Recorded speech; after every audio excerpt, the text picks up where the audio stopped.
Welcome back, everybody, to another episode of the Law with Darren podcast. So today I want to talk to you about a situation called diminished value or diminution of value of property. So when you're in a car accident, everyone knows that you have to get your car fixed. Okay, you get your car fixed, car comes out, and your car is running fine, but then you go to sell your car, and sure enough, the Carfax pops up.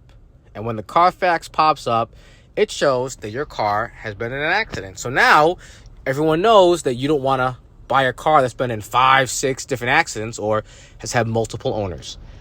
So the idea of diminished value is that just because the metal, rubber, and plastic of the car has been replaced, that the car actually has less value if you were to go to sell it because of the stigma, and rightfully so, of a car that's been in a car accident. So what can you do to protect yourself? Well, under the law in both Rhode Island, Mass, and Connecticut, so all three, you are, as a plaintiff, are entitled to the fair market value of your car.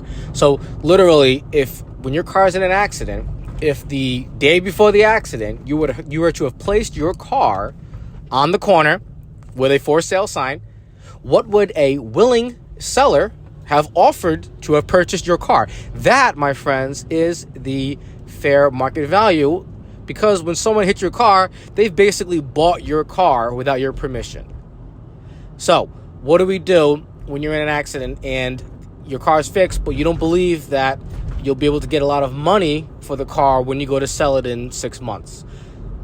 Here's what you can do. You can argue with the insurance company that you are entitled to the diminished value of that car. And sometimes it will work, sometimes it doesn't. The history of diminished value really started with a couple of cases involving antique cars, right? So if you have like a 1975 Mustang and you're driving it on a Sunday afternoon, naturally, and you get in an accident, and now the bumper has to be replaced with a bumper that's not from a 1972 or 75 Mustang, not a Ford. It's a rip-off, or it's a replacement part. Well, technically, that 1975 Mustang is no longer an originally preserved Mustang. It has aftermarket parts. So that car, which could have been worth $80,000, $90,000, may now be worth $40,000. So the diminished value of that 1975 Mustang is $50,000. Now, if you want to make that claim to a jury, I would certainly honor that claim.